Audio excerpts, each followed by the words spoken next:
मोटू पतलू और जादुई पेट magic tree की कहानी। एक दिन की बात है। फुरफुरी नगर में गर्मी का मौसम था और लोग धूप से परेशान थे। मोटू और पतलू भी पेड़ के नीचे बैठकर आराम कर रहे थे। मोटू ने पतलू से कहा, पतलू, काश हमारे पास कोई ऐसा जादू होता जिससे हम गर्मी से बच सकते और हमारी सारी इच्छाएं पूरी हो जातीं।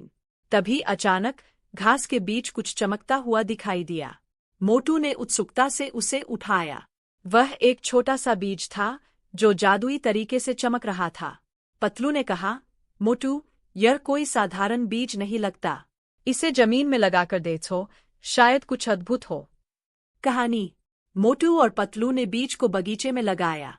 कुछ ही मिनटों में वह बीज एक विशाल जादुई पेड़ में बदल गया। पेड़ पर तरह तरह के फल और मिठाइयां लटकी हुई थीं। मोटू की आंखें खुशी से चमक उठीं। वह तुरंत पेड़ के पास दौड़ा और मिठाइयां खाने लगा। पतलू ने उसे रोका। अरे मोटू, धीरे धीरे, यह एक जादुई पेड़ है। हो सकता है कि इसके फल और मिठाइयां साधारण न हो। मोटू ने पतलू की बात सुनी नहीं और एक साथ बहुत सारे फल खा लिए। जैसे ही उसने मिठाइयां खाईं, उसके शरीर में अजीब बदलाव आने लगे। वह इतना भारी हो गया कि चल भी नहीं पा रहा था। पतलू घबरा गया और उसने तुरंत डॉक्टर झटका को बुलाया। डॉक्टर झटका ने आकर मोटू की जांच की और कहा, यह जादुई पेड़ का असर है। यह पेड़ तुम्हारी इच्छाओं को पूरा करता है, लेकिन अगर लालच करोगे तो इसके फल नुकसान पहुंचा सकते हैं। पतलू ने तुरंत सोचा और पेड़ से एक खास फल तोड़कर मोटू को खिलाया। कुछ ही देर में मोटू फिर से ठीक हो गया। अब मोटू को समझ आ गया कि उसे किसी भी चीज में लालच नहीं करना चाहिए, चाहे वह जादू का पेड़ ही क्यों न हो। जादुई पेड़ की शक्ति। इसके बाद मोटू और पतलू ने उस पेड़ का सही इस्तेमाल किया। जब भी फुरफुरी नगर में किसी को मदद की जरूरत होती, वे जादुई पेड़ से फल लेते और लोगों की मदद करते। पेड़ ने उन्हें सिखाया कि जादू या चमत्कार का सही इस्तेमाल करना चाहिए, न कि लालच में फंसकर उसका दुरुपयोग करना। सीख। इस मजेदार और रोमांचक कहानी से यह सीख मिलती है कि जादू और शक्तियां भी तभी काम आती है जब हम उनका सही और समझदारी से इस्तेमाल करें। लालच और अधीरता हमेशा नुकसान पहुंचाती है, जबकि संयम और धैर्य से हमें सच्ची सफलता मिलती है। मोटू पतलू की मजेदार कहानी, चतुराई से बनी मिठाई। एक बार की बात है, फुरफुरी नगर में त्योहार का मौसम था। सभी लोग जोर शोर से तैयारियां कर रहे थे। मोटू और पतलू भी मिठाई की दुकान पर मिठाई खरीदने गए। मोटू को मिठाई से बेहद प्यार था, खासकर समोसे।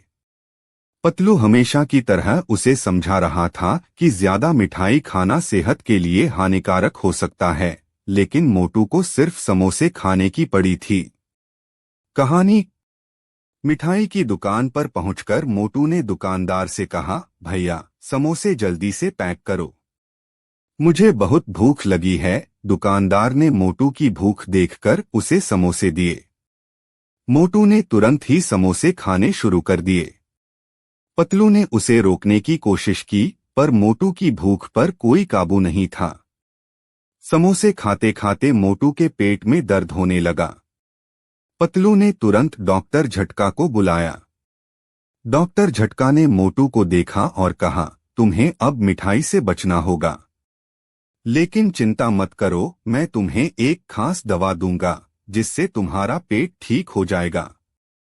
डॉक्टर झटका ने मोटू को दवा दी और कुछ ही देर में मोटू ठीक हो गया। लेकिन अब मोटू को मिठाई खाने से डर लगने लगा। तभी पतलू ने एक योजना बनाई। उसने मोटू से कहा, तुम मिठाई तो खा सकते हो, लेकिन पहले हमें चतुराई से यह देखना होगा कि कौन सी मिठाई तुम्हारे लिए ठीक है। पतलू ने मोटू को अलग अलग मिठाइयों का नाम लेकर कहा कि अगर तुम इन मिठाइयों को खाओगे तो तुम्हें समझदारी से खाना होगा। मोटू ने पतलू की बात मानी और मिठाई कम मात्रा में खाई। पतलू ने उसे समझाया कि जीवन में संयम और समझदारी से काम लेना जरूरी है, चाहे वह मिठाई हो या कोई और चीज। सीख। इस कहानी से हमें यह सीख मिलती है कि चाहे हम किसी चीज को कितना भी पसंद करें, उसे संतुलित रूप से और समझदारी से लेना चाहिए। मोटू और पतलू की यह मजेदार कहानी हमें हंसाने के साथ साथ संयम की भी सीख देती है।